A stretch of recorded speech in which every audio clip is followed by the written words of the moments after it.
يا حاج حمود يا حاج حمود بص اهلا كده وسهلا هتذبحنا يا حاج، بتعمل ايه هنا جوه؟ فين حاج يا دي ام محمدين انت هتروح في ده يالا؟ ايوه يا حاج. يا نهار اسود يا سواد الحلل يا ياما. وهو ده سلسله قشطه لقيناها يا حاج، وفي حاله خطيره. كمان الله يخرب بيتك يا ام محمدين، والبيوت اللي جنب بيوتك. عارف ده كله بسبب ايه يا حاج؟ ايه بسبب؟ بسبب البواسير يا حاج. يا نهار اسود بسبب البواسير. يا ايوه يا حاج. حزنك يا رضا يا نهار احكي لي اسود. بقى ايه اللي حصل يا حاج، ده كله اللي حصل. انا احكي لي اللي هقول حصل لك يا يا حاج. ابوي. قول لي يا حاج. انت عارف ان اني كان عندي البواسير. ايوه يا حاج كان عندي. جه خالك قشط عندي، قال لي تعالى ودينا عند الدكتور اللي انت كنت ماشي معاه. قلت له ماشي يا ابوي. تعالى ماشي. ليه؟ على اللي هو مبيح بعد العشاء. ماشي يا حاج. جالي ما ماشي. كنتش في الدار. يا لقى مين وش الغراب الله يخرب بيتها مطرح ما هي قاعده، لقى ام محمدين قاعده هناك. مم. مش يقعد الساكت؟ لا. لا. يقول لها فين الحاج؟ ما هوش هنا.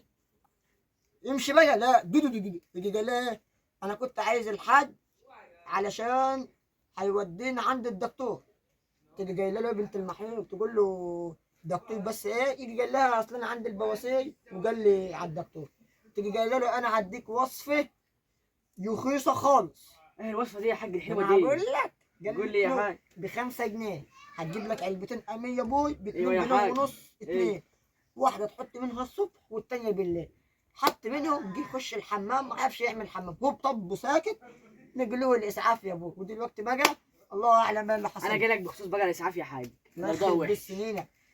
وشك ده ما بيجيبليش اخبار زي الناس. عارف يا كلها أخبار حاج. سودا. المحل انت كنت بتجيب منه لحمه. ايوه يا واد مال ده عليه لحمه يالا حلوه قوي. مال طلع بيبيع لحمه حمير يا حاج. اه اه ايه يا حاج ايه اللي حصل لك؟ بتعالج بسبب البلاوي اللي انت بتجيبها لي والاخبار السوداء. انت بتجيبليش خبر حلو خالص. انت تتاكد من الموضوع ده يالا؟ ايوه يا حاج. يا نهار اسود. وانا اقول بشم ريحه اللحم من على بعد 2 كيلو ليه؟ انت متاكد من الكلام ده يالا؟ ايوه يا حاج. يا حزنك يا رضا. وانا اقول ايه؟ اشوي له نص وكتر لي في السلطه. وانا اقول له لا يالا الريشه والكوايع قد الايد كده اهو. درد الحمار يا حاج. ايوه اللي الحمار. اقول له بقى انا بالنها يا نهار اسود.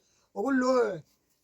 هات لي حته جيجوشي من تحت ودني الجاموسي. دي ودن الحمار برضو يا يا حاج. حزنك يا رضا. وانا اقول لا يالا بجد بشوف ام محمدين انا عامله زي طبق الدش كده يالا. ما هي منها يا حاج من اللحم. ايه الحاجات دي؟ انا جايب النهارده ايه يا حاج؟ كيلو يد من ام محمدين تطبخهم يالا. هتلاقيها كلتهم يا حاج، بتستنى يا حاج. ده انا جاي لها تحطها في حله شوربه. لا شوفها كمان يا حاج. يا نهار اسود.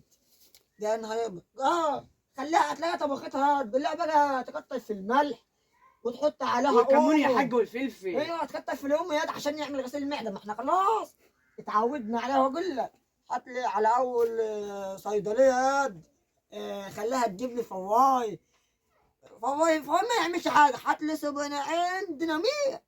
يلا هات لي لعبتي اسعاف بسرعه يالا. يا حاج. يا نهار اسود يا سواد الحلة.